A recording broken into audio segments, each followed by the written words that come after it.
আসসালামু আলাইকুম গাইস।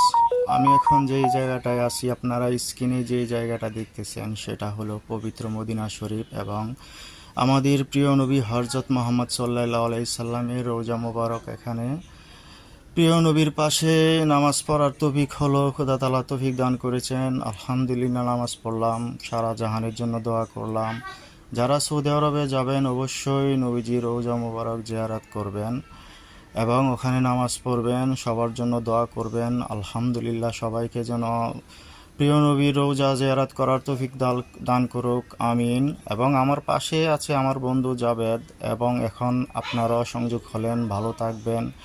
অবশ্যই ভিডিওটা বেশি বেশি শেয়ার করবেন যাতে সকল মুসলমানদের কাছে পৌঁছে যায়। আলহামদুলিল্লাহ।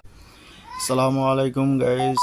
আমি এখন যেই জায়গাটায় আছি, আপনারা স্ক্রিনে যেই জায়গাটা দেখতেছেন সেটা হলো পবিত্র মদিনা শরীফ এবং আমাদের প্রিয় নবী হযরত মুহাম্মদ সাল্লাল্লাহু আলাইহি সাল্লামের রওজা মোবারক। এখানে প্রিয় নবীর পাশে নামাজ পড়ার তৌফিক হলো, খোদা তাআলা তৌফিক দান করেছেন। আলহামদুলিল্লাহ, নামাজ পড়লাম, সারা জাহানের জন্য দোয়া করলাম।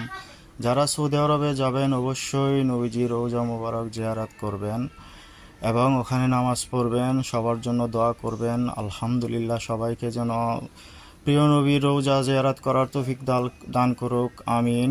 এবং আমার পাশে আছে আমার বন্ধু জাবেদ, এবং এখন আপনারাও সংযোগ হলেন, ভালো থাকবেন। অবশ্যই ভিডিওটা বেশি বেশি শেয়ার করবেন যাতে সকল মুসলমানদের কাছে পৌঁছে যায়। আলহামদুলিল্লাহ।